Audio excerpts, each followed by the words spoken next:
बिस्मिल्लाहिर्रहमानिर्रहीम। अस्सलाम वालेकुम डियर स्टूडेंट्स, उम्मीद करती हूँ आप लोग खैरियत से होंगे।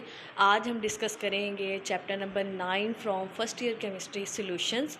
और इस चैप्टर का सबसे पहले तो जो जानने वाली बात है वो ये है कि इस चैप्टर का पेयर जो है वो चैप्टर 11 के साथ है। और लॉन्ग क्वेश्चन की पेयरिंग की बात करें तो स्टूडेंट्स जो है वो चैप्टर 9 और चैप्टर 11 मोस्टली इस चैप्टर को स्किप कर देते हैं। तो बजाय स्किप करने के मेरा ख्याल है आप इसमें से चंद एक लॉन्ग क्वेश्चन 9 में से और इसी तरह चंद एक क्वेश्चन 11 में से कर लेते हैं तैयार। तो बाज़ वक़्त अनएक्सपेक्टेड क्वेश्चन आ जाता है उन चैप्टर से जो आपने लॉन्ग के लिए तैयार किए होते हैं। तो इस वीडियो के एंड में मैंने लॉन्ग क्वेश्चंस डिस्कस किए हैं, आप उन्हें ज़रूर तैयार कीजिएगा क्योंकि बहावलपुर बोर्ड में ये वाले लॉन्ग क्वेश्चन तकरीबन यही बार बार रिपीट हुए हैं। तो अगर आप ये तैयार कर लेते हैं, अगर आपका गुड लक हुआ तो इंशाल्लाह इन्हीं में से आ जाएगा कोई लॉन्ग क्वेश्चन। तो वीडियो को एंड तक देखते रहिएगा। और अगर आप शॉर्ट के लिए तैयार करते हैं तो वो मैंने सारे के सारे शॉर्ट क्वेश्चन यहाँ पे डिस्कस कर दिए हैं। अगर आप ये शॉर्ट क्वेश्चन तैयार कर लेते हैं तो इंशाल्लाह आपका ये जो चैप्टर है आपको आइडिया भी हो जाएगा कि किस तरह से आपने तैयार करना है और किस तरह से सवाल पूछा गया है प्रीवियस पेपर्स में। और इसके अलावा आपकी जो है वो इस चैप्टर पे ग्रिप हो जाएगी और 100% इंशाल्लाह ये आपका चैप्टर तैयार हो जाएगा।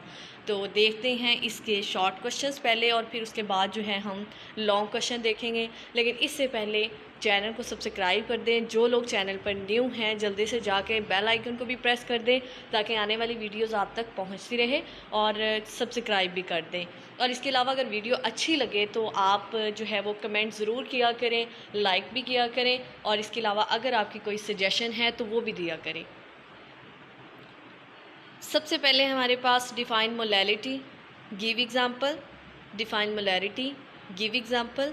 अब आपके पास ये जो कंसंट्रेशन यूनिट्स हैं मोलैलिटी, मोलैरिटी, नॉर्मेलिटी, पीपीएम, इस तरह की डेफिनेशंस ये आपको अच्छे तरीके से याद होनी चाहिए और इसी तरह इनके फार्मूलाज भी। What are mathematical formulas of molarity and molality? In weight percent, we know the masses of solute and solvent, but in weight volume percentage we don't know the mass of solvent and that of solution.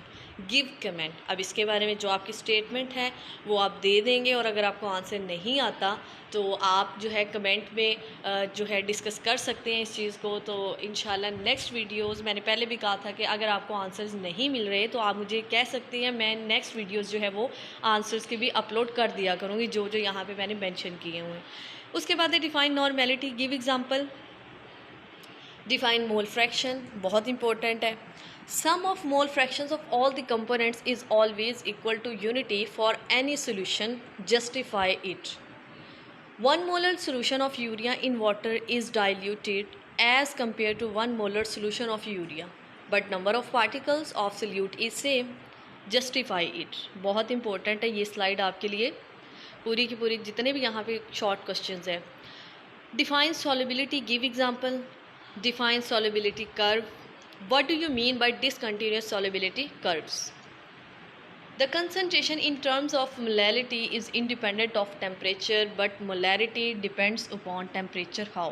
यानी molality जो है वो temperature पे depend नहीं करती जबकि molarity depend करती है। ऐसा क्यों है? Why glucose is not soluble in carbon tetrachloride but dissolve in water? Why? How does fractional crystallization help in removing the impurities from a solid substance? What do you mean by critical solution temperature? How does an increase in temperature may increase or decrease the solubility of a substance? यानी temperature का आपने effect बताना है। Give 2 statements of Raoult's law. जो भी आपको 3 statements हैं, तीनों में से जो भी आपको आती है वो आप लिख सकते हैं। What do you mean by lowering of vapour pressure? Boiling point of 1 molar urea solution is 100.52 degree Celsius, but the boiling point of 2 molar urea solution is less than 101.04 degree Celsius. Why? ऐसा क्यों है? What do you mean by non ideal solution? Non ideal solutions do not obey Raoult's law. Why? What is an azeotropic mixture? Give examples. और साथ ही आप यहाँ पे difference भी कर लेंगे जियोट्रॉपिक में और एजियोट्रॉपिक में क्या फ़र्क है मिक्सचर में। What do you mean by fractional distillation? What do you mean by negative deviation from Raoult's law? और इसी तरह पॉजिटिव डेविएशन भी यहाँ पे आप तैयार करेंगे। Define colligative properties. Name some important colligative properties. Colligative properties are obeyed when solute is non-electrolyte and solutions are dilute. Why? What do you mean by elevation of boiling point? Boiling points of solvents increase due to presence of solutes why. अब ये बहुत important questions है, अगर आप इन्हें तैयार करते हैं तो, और वैसे भी आपको आइडिया हो जाएगा कि सवाल बोर्ड में किस तरह से आए हैं इस चैप्टर में से, क्योंकि बच्चों को जो है वो चैप्टर 9 और 11 वो तकरीबन उससे वो खौफ ही होता है कि नहीं ये मुश्किल है, हमने तैयार नहीं करना, मतलब वो लॉन्ग के अलावा इसको शॉर्ट में भी तैयार नहीं करते. तो आप कम अज़ कम अगर लॉन्ग नहीं कर सकते तो शॉर्ट तो तैयार करें ना. What is molar boiling point constant और एब्यूलियोस्कोपिक कांस्टेंट, बहुत इंपॉर्टेंट है. Define cryoscopy, give example. What is molar freezing point constant और cryoscopic constant. Why Beckmann thermometer is used to note the depression of freezing point, क्यों हम इस्तेमाल करते हैं इसी थर्मोमीटर को. अब ये आया है हमारा जो चैप्टर के लास्ट में एक्सरसाइज में रीजनिंग वाले क्वेश्चन दिए होते हैं, वहाँ से लिया गया है. In summer the antifreeze solutions protect the radiator from boiling over. Why? Define hydrolysis या hydrolysis.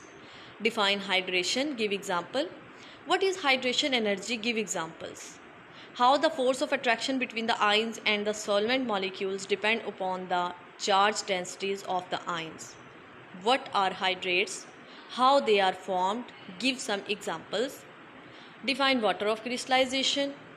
What do you mean by positive deviation from Raoult's law? इसका जिक्र मैं पहले भी कर चुकी हूँ, क्योंकि आपने नेगेटिव और पॉजिटिव डेविएशन ज़रूर कर लेना है. ये थे हमारे शॉर्ट क्वेश्चंस, इन्हें आप अच्छे तरीके से प्रिपेयर करेंगे और चैप्टर के एंड पे दी गई रीजनिंग वाले शॉर्ट क्वेश्चंस वो भी अच्छे से देखेंगे. अब हम चलते हैं लॉन्ग क्वेश्चंस की तरफ, जो कि हमारे पास्ट पेपर्स में रिपीट हुए हैं. ये तकरीबन 5 लॉन्ग क्वेश्चन हैं जो आपने तैयार करने हैं. What are azeotropic mixtures? What type of deviations are shown by them? Explain with the help of graph, यानी आपने डेविएशंस बतानी है इसमें. अब वो पूछ सकता है आपसे अकेले, पॉजिटिव डेविएशन भी पूछ सकता है या नेगेटिव भी, किसी भी तरह ये सवाल आ सकता है, तो आपने इसको प्रिपेयर कर लेना with the help of graph. Explain Raoult's law with 3 definitions. एक दफ़ा इस तरह से आएगी ये सवाल, और नेक्स्ट जो है मैंने ये दोनों एक ही में मर्ज कर दिए हैं. Explain Raoult's law with the 3 definitions और 3 स्टेटमेंट्स. ये बहुत ज़्यादा इंपॉर्टेंट लॉन्ग क्वेश्चन है. Give graphical explanation for the elevation of boiling point of solution and also discuss its measurements. Define Raoult's law and derive its different mathematical forms when solute is non-volatile and solvent is volatile. Define hydrolysis. Explain it with 2 examples. तो ये 5 के 5 long question हैं, आप इन्हें ध्यान से तैयार कर लेंगे, और अगर तो आ जाते हैं तो आपका ये जो है गुड लक होगा. और इंशाल्लाह 11 चैप्टर के भी मैं आपके साथ लॉन्ग क्वेश्चन डिस्कस करूँगी, और इसके लिए ज़रूरी ये है कि आप चैनल को सब्सक्राइब भी करें और बेल आइकन को भी प्रेस करें. और अगर वीडियो अच्छी लगी हो तो आप कमेंट ज़रूर कीजिएगा और लाइक भी कीजिएगा. Thank you so much.